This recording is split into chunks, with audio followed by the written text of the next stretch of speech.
Welcome back, everyone. It's been a little bit since I've made a video, been a little busy, but I kind of wanted to go over a brand. I've seen other channels do this, and I think it's kind of cool to not highlight just one specific gun or anything like that, but an actual company itself. And one company that I think is, the cat's out of the bag as far as people knowing what they are and whatnot is Canik. And but I still hear quite a few people say, "Oh, I wouldn't try one of those. I wouldn't trust one of those. I've never heard of that." And I've had Canics for quite a while now, and I can say wholeheartedly that they are a very reputable company. I personally put them up against any of the big established manufacturers. They've been making pistols since I believe they made one, which was essentially a Walter clone up until probably the late to '08, '09, somewhere in there. I believe '09 is when the TP9 series of pistols came out, and they have been extremely successful. It's only until recently that the TP9s have been starting to get phased out, although you can pretty much still buy all of them. So Canik just makes pistols, as far as I know. They were an aerospace company, and I believe they still are. However, they have a division that makes firearms. So I wanted to go over just the company in general and my opinions on them, not necessarily these two pistols specifically. I've shot both of these a fair amount. This one a little bit more. This is actually my wife's gun, and I just kind of wanted to go over the company.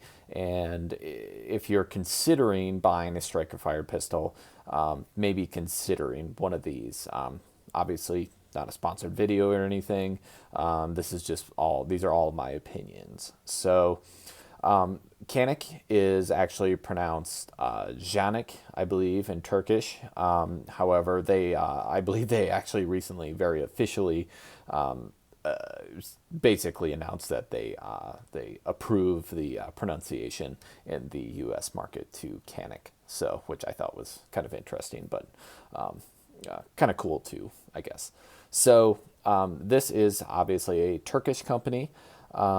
And I think that is the biggest hesitation with a lot of gun owners is, there's always been a stigma around Turkish firearms. In general, they are considered budget firearms, and there are a lot of guns that come out of Turkey are more budget firearms. There's lots of shotguns, a lot of clones, things like that that are from Turkish companies, and they're not always the absolute best quality, although some of them actually are very good quality. There's some pretty major manufacturers that have producers in Turkey. Canik, however, especially once they came out with the TP9 series, they've been very successful and for very good reason. These have all been cleared, just so you can see. These are they're just very high quality pistols. They're all striker fire, they're all polymer frame, and they just come with some feature sets that I think was a catalyst for other manufacturers to really step up their game. Especially this one. This is the Canik TP9 SFX, and this was kind of their budget entry level competition gun. Before, competition guns were always, they were pretty expensive. They were, $900,000 starting, and then they go way up from there. This one, I believe when I bought it was shortly after it came out, and I want to say this was around $650. They're down to, I see these available for like $500. You get a lot of pistol for $500. If you were to take the Canik label off of there, which I don't know why you'd want to do, and you put HK, FN, Glock, anything else, this would be several $100s more. This would be 30, 40, 50% more. Same pistol. I firmly believe that. However, Canik is able to give you a lot for your money. Now, what they're famous most for is their triggers. So real quickly, I'll show you, and this is very similar on a lot of TP9s. They do have some that have different style trigger faces and whatnot, but I believe the mechanisms for most of the triggers are very similar. Some of the new metes could be a little different, but they just have probably some of the best striker fire triggers on the market, in my opinion. Even today, even with other manufacturers really stepping up. It's an interesting trigger pull, and they're both very similar. This one's going to feel very much the same. There's an initial stage that's very light, maybe a pound or two. Then there's a second stage, which is maybe another pound more. But then it's a very defined wall, and it breaks, and it's very audible. You can feel it. It's very obvious. And then it has a very short reset right there. And that's what they're most well known for. Similar with this one is this is the TP9 Elite Subcompact.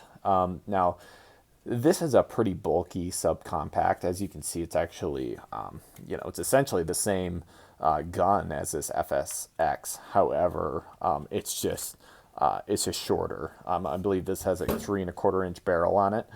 However, it's still very thick. I believe the new MC9s are kind of replacing these.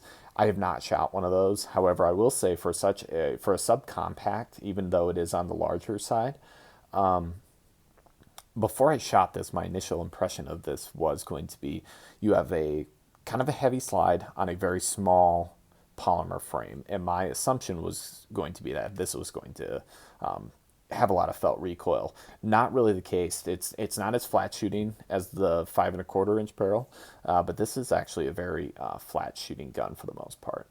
So again, what Canik gives for what you're paying for, they have gone up a little bit in price, but they're still very competitive. They're still on par.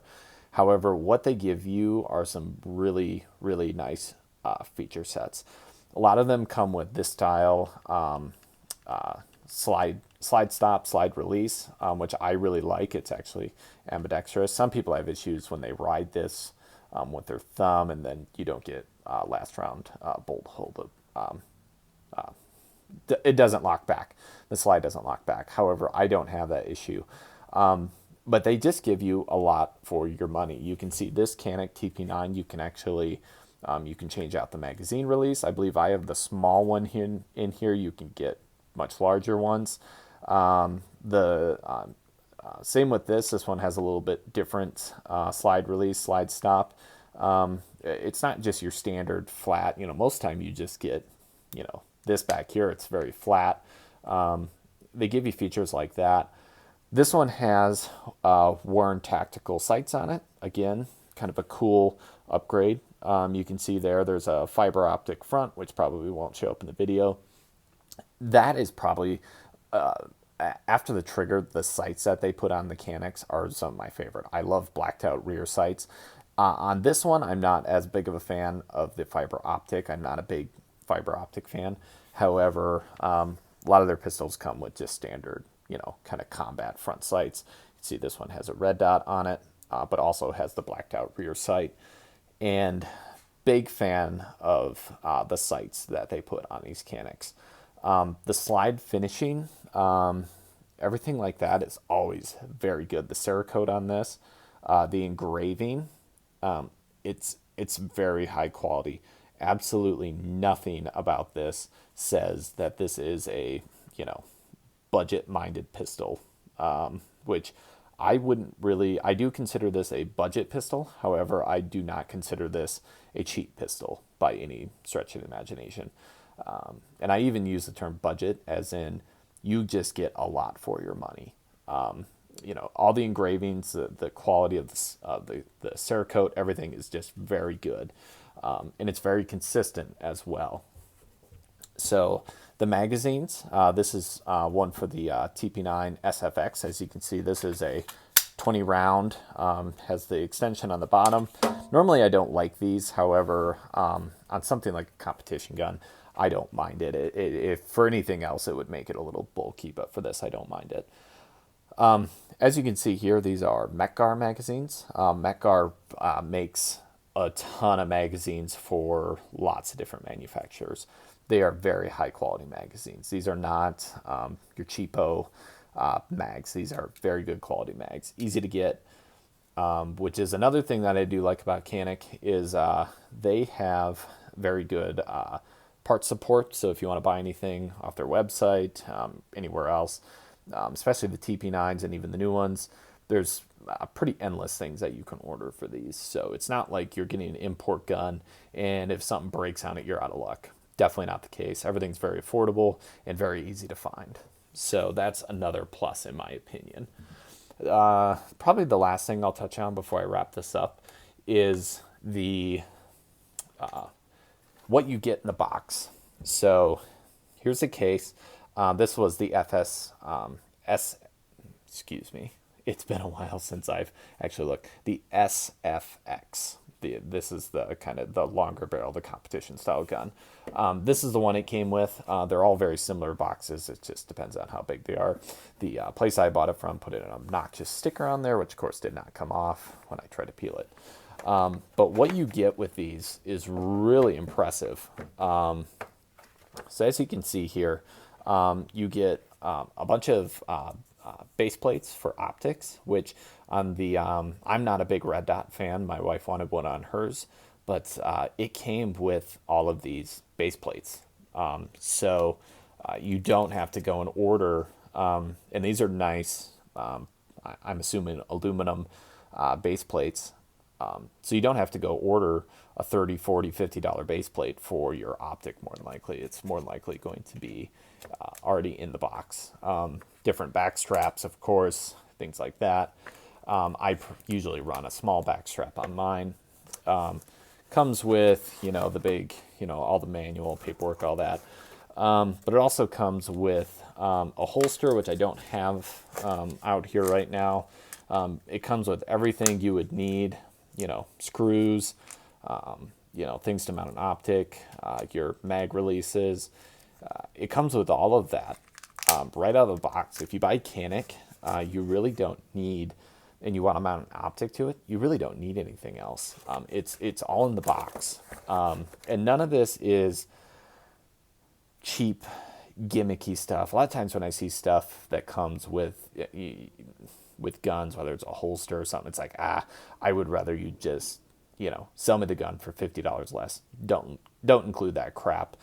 Just give it to me. Even the holsters they're just a polymer holster, but they have very good retention. They're actually very good. I mean, it's something you would probably pay $30, $40 for.